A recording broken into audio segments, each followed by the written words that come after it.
আসসালামু আলাইকুম। তো আজকে যারা সৌদি আরবে আসতে চাচ্ছ এদের জাস্ট কোন পেপারস গুলো লাগবে and কি কি করতে হবে জাস্ট বেসিক একটা আইডিয়া দিব আজকে আমি। তো তোমরা যারা সৌদি আরবে আসতে চাচ্ছ এদের প্রথমত লাগবে একটা পাসপোর্ট।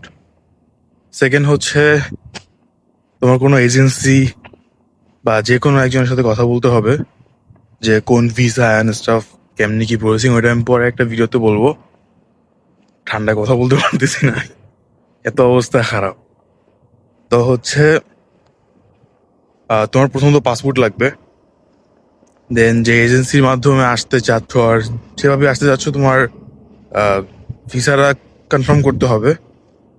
দেন তোমার পুলিশ ক্লিয়ারেন্স করতে হবে।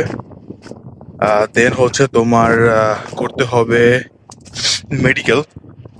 মেডিকেল করার পরে তোমার এজেন্সি প্রসেসিং করে দিবে যে কিভাবে অ্যান্ড কি স্টাফ সব কিছু। দেন তুমি চলে আসতে পারবা।